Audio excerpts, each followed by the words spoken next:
آپ لوگوں کو جن سٹوریز پسند ہیں؟ یہی مسئلہ ہے اس قوم کا.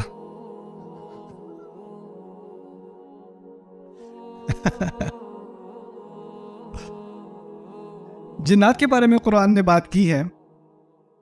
تھوڑی سی جن سٹوری سنتے ہیں، تھوڑی سی قرآن سے جن سٹوری. اللہ تعالیٰ نے جب قرآن کے نازل کرنے کا فیصلہ کیا، 7ویں آسمان سے اوپر قرآن نازل ہونا شروع ہوا، اس کے بارے میں تھوڑا تدبر کرتے ہیں اس کے بارے میں.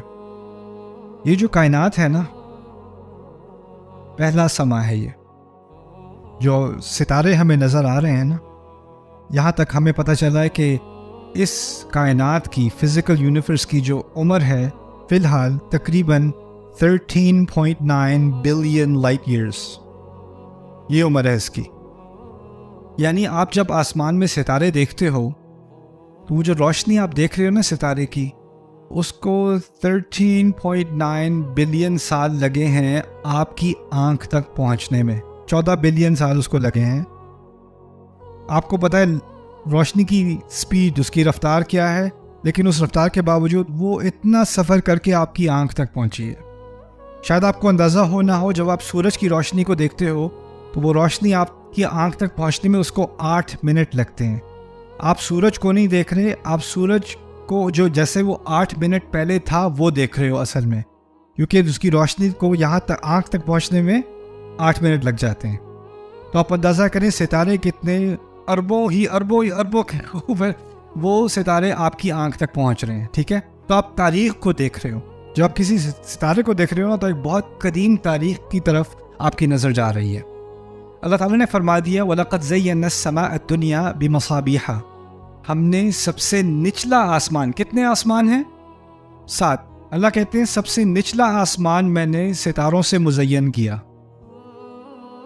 یعنی جہاں تک انسان کو ستاروں کا علم ہے، وہ کون سا آسمان ہے؟ پہلا آسمان ہے. اس کے بعد اس کے مقابلے میں دوسرا آسمان ہے، جو روایت میں پتہ چلتا ہے اس کے مقابلے میں دوسرا آسمان ایسے جیسے یہ ایک انگوٹھی ہو اور وہ ایک صحرا ہو. اس کے بعد تیسرا آسمان ہے، اور اس کے مقابلے میں جیسے دوسرا آسمان ایک انگوٹھی ہو اور تیسرا آسمان ایک پورا صحرا ہو. اور اسی طرح چوتھا، پھر 5واں، پھر 6واں، پھر 7واں، اور اس کے بعد عرش ربنا. قرآن آیا ہے 7 آسمانوں کے اوپر سے. آپ اندازہ کریں کوئی واقعہ ہوا ہوتا تھا، رسول صلی اللہ علیہ وسلم کسی نے کافر نے آ کے کوئی سوال پوچھ لیا، اور وہاں سے جبریل کو حکم ملا کہ آپ رسول کو یہ آیت دیں. تو آپ ذرا کمپیئر کریں جبریل علیہ السلام کی رفتار اور لائٹ کی رفتار کو. کہاں سے قرآن آ رہا ہے اور کیسے آ رہا ہے. اور پھر آپ اندازہ کریں کہ جو ساؤنڈ ہے نا، ساؤنڈ آواز زیادہ تیز ہے رفتار میں یا روشنی؟ یعنی آواز سے تیز تو اب جیٹ بھی ہے نا. Jets can travel faster than the speed of sound. ہم دعا کرتے ہیں، وہ دعا فوراً اللہ سنتا ہے اور فوراً اس کا جواب دیتا ہے. اجیب دعوت الداعی اذا دعان. اچھا، اس آسمان میں تھوڑی سی، کیونکہ یہ آسمان تو کچھ بھی نہیں ہے باقی آسمانوں کے مقابل، اس آسمان میں کسی حد تک اللہ تعالیٰ نے جنوں کو تھوڑی کھلی چھٹی دے دی. تم لوگوں نے کچھ سیر کرنی ہے تو کر لو. تو اس آسمان میں کم از کم ان کو تھوڑا ادھر ادھر چلو یار، وہ جوپیٹر چلتے ہیں چل، تو وہ کر لیتے ہیں. یہاں پر ان کو تھوڑا سا اسپیس ٹریول کرنے کا لائسنس ملا ہوا ہے، ویزا ملا ہوا ہے ان کو. اللہ تعالیٰ نے جب قرآن نازل کرنے کا فیصلہ کیا 7 آسمانوں کے اوپر سے جبریل علیہ السلام کے ہاتھ، تو ان کے ساتھ ایک پوری فرشتوں کی فوج تیار کی. جب کوئی بہت اہم ڈاکیومنٹ ہوتا ہے نا، تو وہ صرف آپ اپنے بیگ میں ڈال کے ٹرین میں نہیں بیٹھ جاتے. ایک پوری اس کے ساتھ سیکیورٹی ڈیٹیل ہوتی ہے، اور ایک پورا انٹوراج جاتا ہے، اور پھر اس کے ساتھ آگے بھی فوجی، پیچھے بھی فوجی، اور پھر وہ کاروان چلتا ہے ایک چیز ڈیلیور کرنے کے لیے، ہے نا. تو اللہ تعالیٰ نے قرآن میں بتایا مطاع ثم امین، ان کی بہت بڑی فالوئنگ ہے، اور پھر وہ قرآن لے کر آتے ہیں جبریل علیہ السلام. ٹھیک ہے، تو جب وہ آ رہے تھے تو اللہ تعالیٰ نے ایک معاملہ کیا جو یہاں پاکستان میں بہت ہوتا ہے. اس کی مثال پاکستان میں بہت ہوتی ہے. کوئی VIP آ رہا ہو نا تو سڑکیں بند ہو جاتی ہیں، سڑکیں ساری بند، لاک ڈاؤن، کوئی ادھر ادھر نہیں ہو سکتا۔ اب جنات کی عادت تھی کہ پہلے آسمان میں کیا کرتے تھے؟ گھومتے پھرتے تھے۔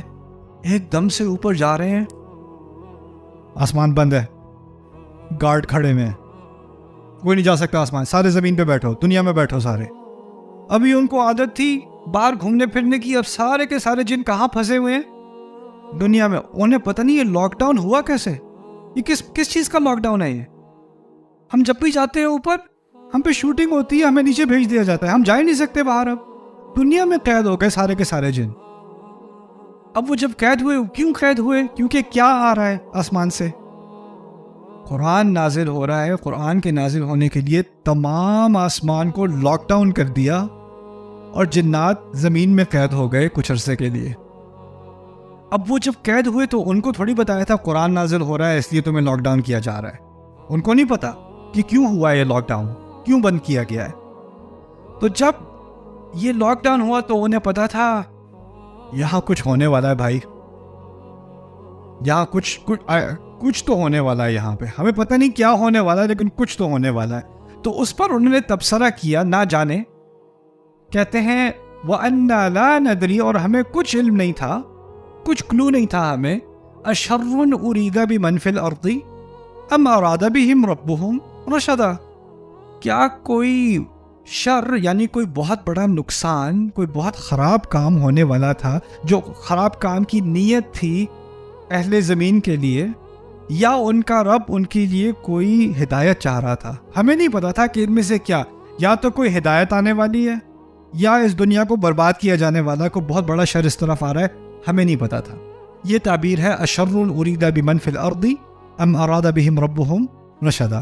اب غور سے سنو اور آپ مجھے بتانا، اگر میں کہوں خرابی کا ارادہ کیا گیا، خرابی کا ارادہ کیا گیا، اور پھر میں کہوں اللہ نے اچھائی کا ارادہ کیا، پہلی تعبیر کیا کہی تھی میں نے؟